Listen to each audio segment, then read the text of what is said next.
Welcome to the Metagame with me, Oni Blackmage, here to share tips and suggestions towards optimization of marriage and children for the newest installment in the Fire Emblem franchise, Fire Emblem Fates. Whether you're new or veteran to the series, let's cover some basics first. Skills. Skills have been rebalanced since Awakening, and while they have been distributed differently among the many new and returning classes, gaining a variety of skills has changed dramatically. Skills are much easier to gain in this installment, and with very few gender-locked skills, gaining nearly any skill is possible for nearly any unit, so feel free to experiment different class and skill combinations with your favorite units. The reason skills can be so free is because now they cost a lot more. Now, each character has a unique individual skill they always have active, alongside the 5 other skills they can gain and set from classes and scrolls.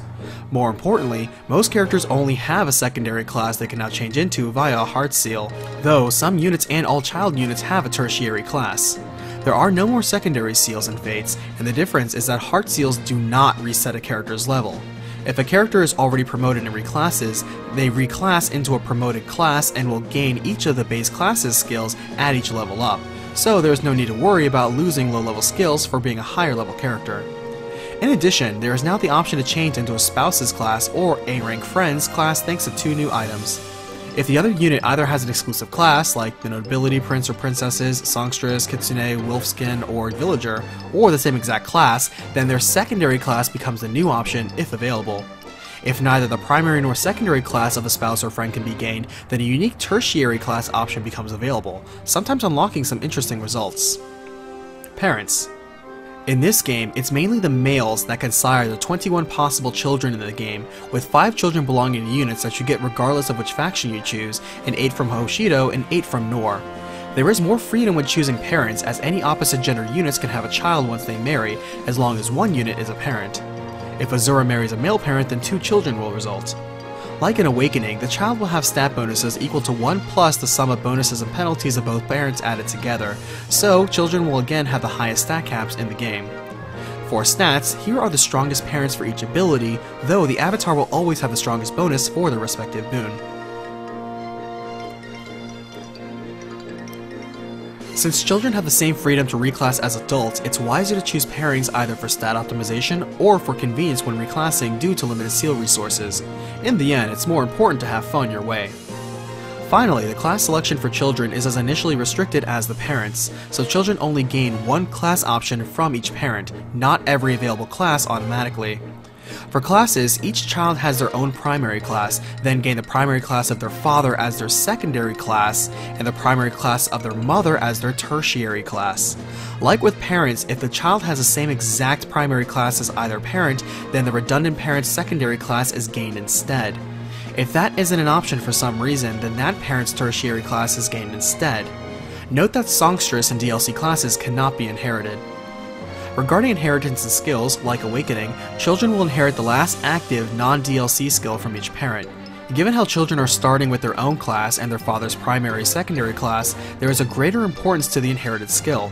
Reason being, outside of taking the lengthy or non-accessible route of burning seals and leveling up, or the expensive route of buying the skills from a parallel spot pass version of the same unit, it's easier to simply inherit a prize skill from any parent's secondary or tertiary class the child does not have immediate access to. So let's take a look at each child, but keep in mind if the avatar is the parent, then the child can pretty much inherit almost any skill they want, so we're going to ignore Kana and the avatar. In short, these are the classes a child cannot potentially have immediate access to from a non-avatar parent, and thus might want to consider inheriting skills from their mother or father if possible. Ideally, you want to pass down a crowning skill from the father or mother's secondary or tertiary class of the child, since the child gains their primary class anyway. Remember that DLC and amiibo classes cannot be passed down, so that fortunately and or unfortunately includes overpowered and broken skills like Gale Force, Ether, and Warp. Now, here are some suggestions for inheritance. Keep in mind there is no best set out there, but there are some that are more situationally useful than others. In the end, it all comes down to context, difficulty, and of course, personal preference.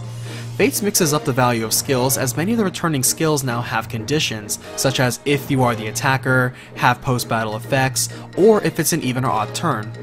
Reliable offensive or defensive skills are now much more valuable to pass along. Again, these aren't the best skills in the game, just great ones that are easier to inherit for children. For Hoshido, given how Birthright has a lot more opportunity to gather resources and grind for XP, there is much more flexibility for choosing skills. With Astra, Astra's natural enemy was the counter skill, but Nohr does not have the Oni Chieftain class that grants it, so now it's such a boon for Hoshido. For Lancebreaker, many enemy soldiers and horsemen will be using spears and lances to thwart the Hoshido katanas and shuriken, so this becomes a very viable defense. For Lethality, one of my personal favorite skills, with the addition of Hoshidan Unity and Quixotic on the Hoshido side to boost activation, Lethality becomes all the more viable with terrifying reliability.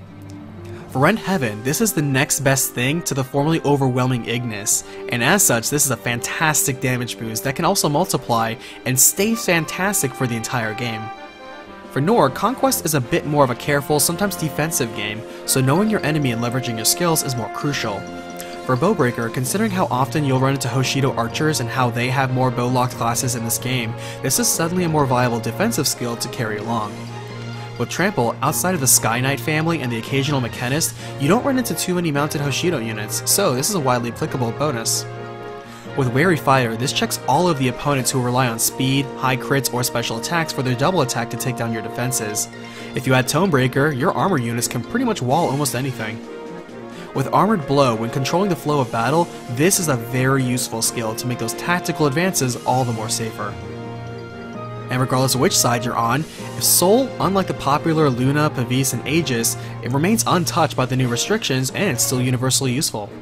Now for Replicate, you literally create one clone per encounter for your character to be in two places at once. Sure, you can share health between the clone and the original, but the potential for this skill is amazing and downright broken.